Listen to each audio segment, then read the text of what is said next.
Buenas, nos centramos nuevamente en la unidad cuarta y vamos al punto E, sobre la única persona de Cristo.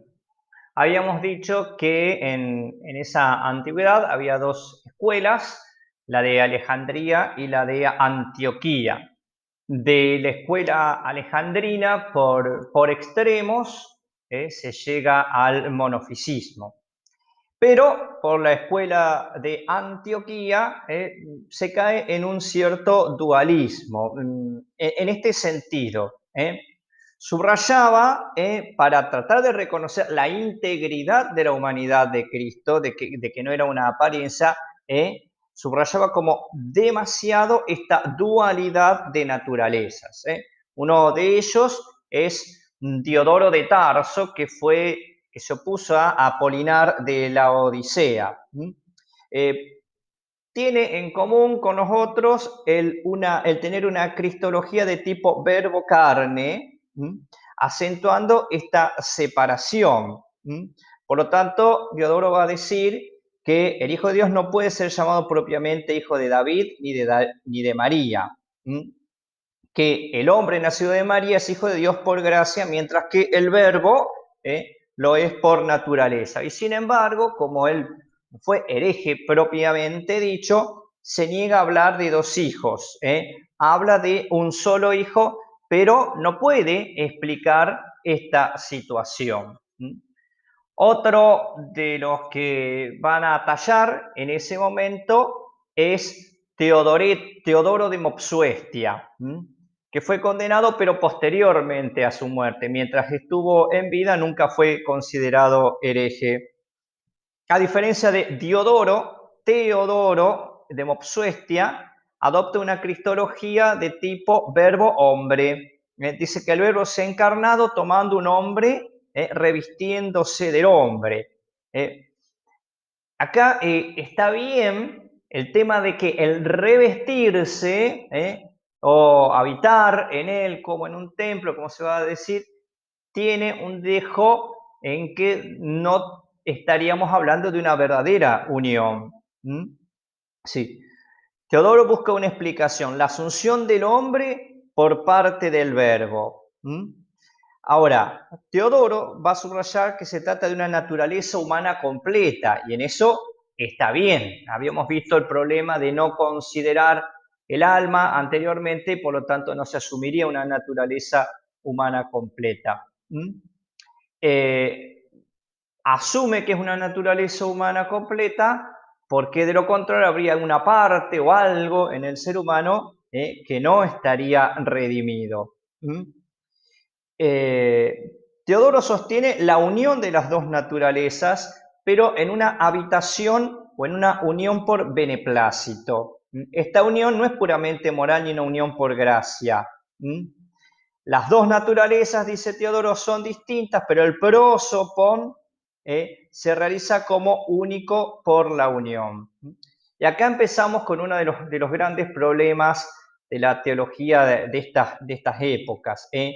La no diferenciación entre persona y naturaleza.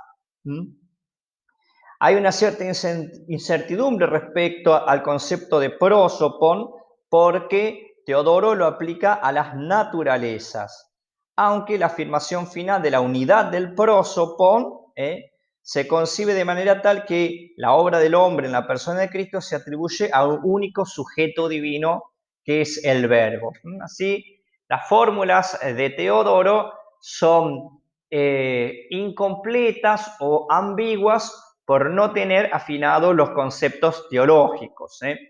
Acordémonos que, por ejemplo, prosopon, que va a designar persona,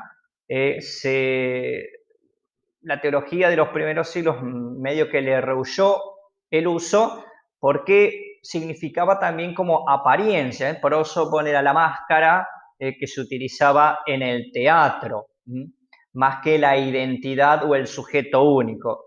Recién más adelante, cuando se asimile prosopon a hipóstasis en griego y a persona en latín, se van a poder clarificar estas cosas. Pero Eso se ve no solamente en Cristología, sino también en Trinidad. En el año 428, Nestorio llega a ser obispo de Constantinopla y se encuentra allá con un poco estas controversias. Allá muchos no querían decirle a María Theotokos, que significa Madre de Dios, porque decían que de un ser humano no puede provenir Dios, no puede provenir la divinidad.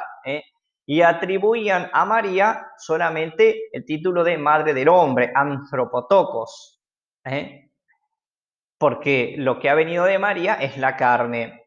Nestorio trata de encontrar un camino intermedio y llama a María Madre de Cristo, Cristotokos.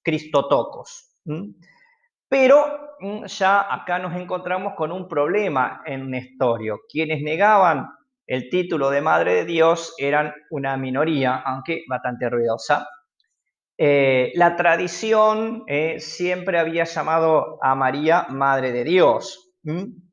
Al rechazar el título de Theotokos, Nestorio está rechazando de algún modo la tradición pacífica de la Iglesia. Y más profundamente, no es un tema solamente de un titulito, Nestorio niega que se pueda afirmar que el Verbo ha nacido de María, ha sufrido y ha muerto. Por eso rechaza la fórmula Deus Passus. Así se opone al credo de Nicea. Nestorio no admite lo que después se va a conocer como comunicación de idiomas o comunión de propiedades, en la cual se reconoce a un único Cristo las propiedades de la humanidad y de la divinidad. Todo se puede atribuir al único sujeto. ¿Por qué? Acá otra vez el problema. Desde el punto de vista filosófico, a Nestorio le faltaba la distinción entre persona y naturaleza. Él concibe el prosopon como la apariencia de la esencia, es decir, como el conjunto de cosas, de propiedades que determinan una naturaleza, usía. Y los prosopon hacen de la usía una sustancia, una hipóstasis, un sujeto, algo que está firme ahí abajo. Así, hipóstasis para Nestorio va a designar la naturaleza completa. En Cristo hay dos prósopa naturales. Cada una de las naturalezas en Cristo tiene su propia hipóstasis. Acá hipóstasis no se va a asimilar a persona, sino más bien a usía.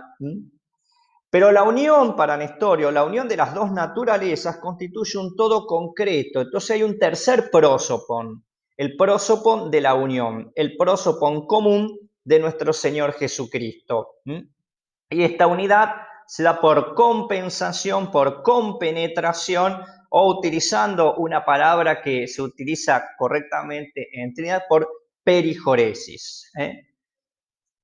Y esta compensación tiene lugar por la habitación del Verbo en el hombre como en un templo. Acá seguimos con una unión que termina siendo exterior o que genera una tercera persona. De dos personas, la humana, la divina, termina viniendo una tercera.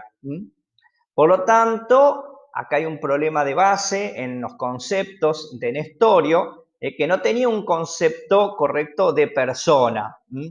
Necesitaba uno que no fuera simplemente expresión de la individualidad concreta de la naturaleza.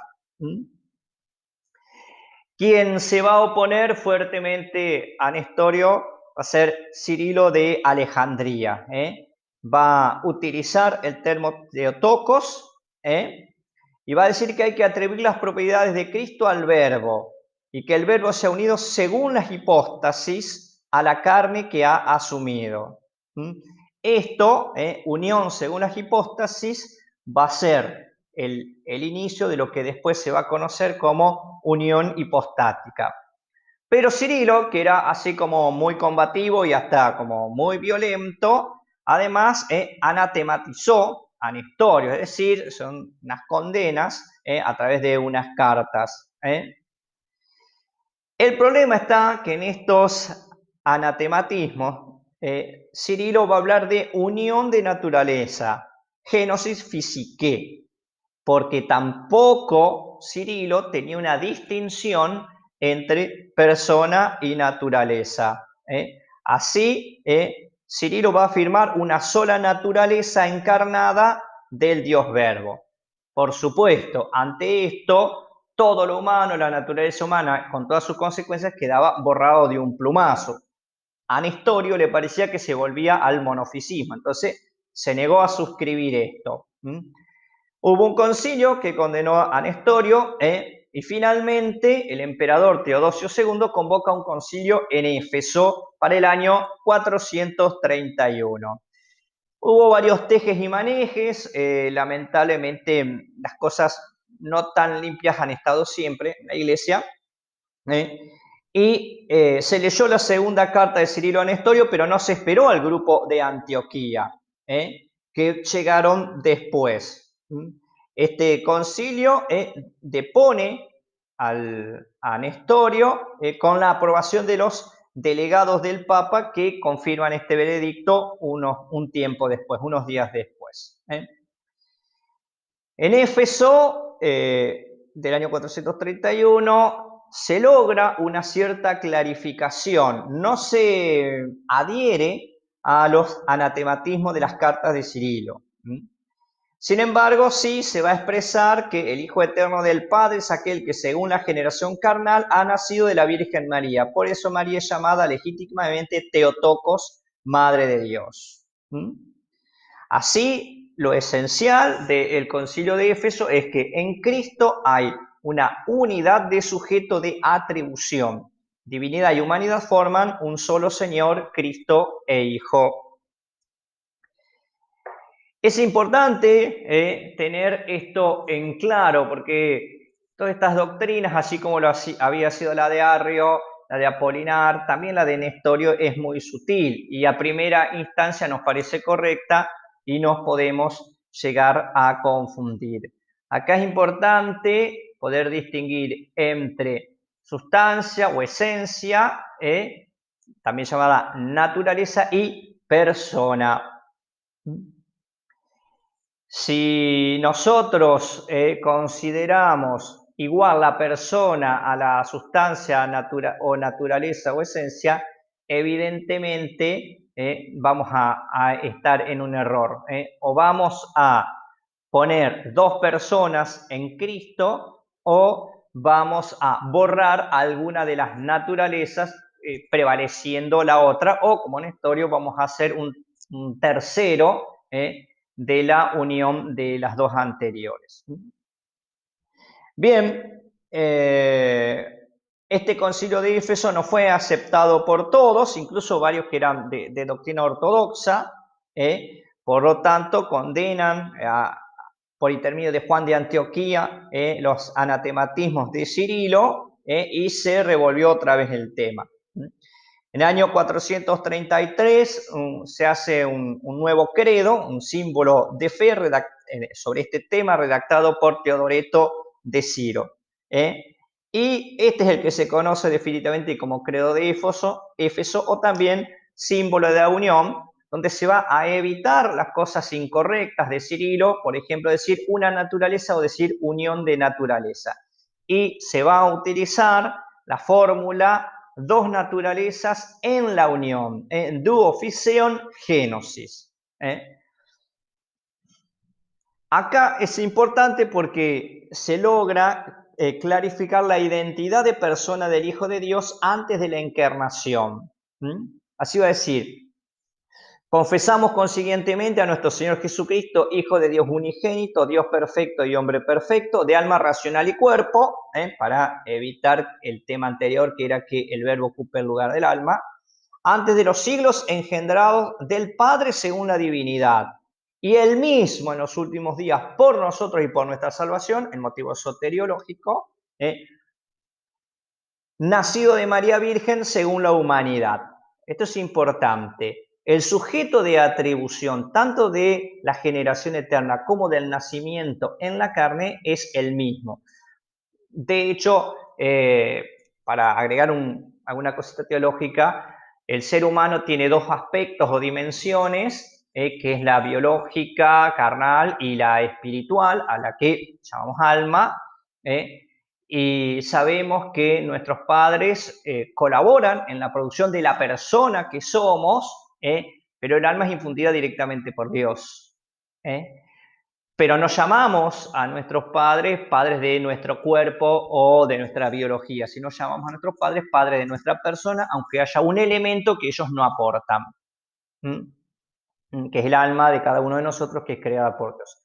Bueno, mutatis mutandi, cambiando lo que hay que cambiar, en esto también podemos decirlo respecto de lo que es el sujeto de atribución, que es el verbo eterno de Dios, generado del Padre eternamente, y su ser concebido y dado a luz por María en la carne. Si lo que viene de María es el Hijo de Dios, se le puede llamar perfectamente Madre de Dios, aunque haya un elemento que es el verbo, que es el que ella no aporta. Pero el problema está acá en la identidad de Cristo. ¿Quién es ese nacido de María? ¿Es el Hijo de Dios o no? Y de ahí se deriva que la podamos llamar o no Madre de Dios. ¿Cristo es divino o no es divino? ¿Es Dios Hijo o no? Bien, por eso se le llama consustancial con el Padre en cuanto a la divinidad y consustancial con nosotros según la humanidad. Por eso se hizo la unión de dos naturalezas, por lo cual confesamos a un solo Cristo, a un solo Hijo, a un solo Señor. Se utiliza un término fuerte que es génosis, unión más que conjunción. Este símbolo, por supuesto, va a llamar a María Theotokos, y se va a utilizar, aunque más simbólicamente, no tanto ontológicamente, la idea de templo. Y para evitar las confusiones, hay una distribución, se aclara algo sobre la distribución de operaciones. Por lo tanto, dice, en las afirmaciones de los evangelios y de los apóstoles, sabemos que los teólogos atribuyen las que unen, o sea, aquellas que pueden ser común a la humanidad y la divinidad, a la sola persona, al prosopon, y las que separan a las dos naturalezas, las que cuadran a Dios a la divinidad de Cristo y las más humildes a la humanidad. Así se va clarificando hasta más adelante llegar a estas definiciones respecto de Cristo. Por lo tanto, en Cristo hay una única persona, que es la persona del Verbo, en dos naturalezas. Y es preferible decir esto a no de dos naturalezas, porque podría pensarse que las dos naturalezas producen un tercero, que es la persona. No, la persona existió siempre, que es el verbo, y existió siempre en su naturaleza divina. Y en un momento esa persona divina de naturaleza divina asume una naturaleza humana completa, por eso con cuerpo y alma, sin por ello convertirse en persona humana ni en un tercero mezcla de una tercera persona mezcla de humana y divina. Por lo tanto, Cristo es una persona divina en una naturaleza humana asumida y en una naturaleza divina que siempre ha tenido.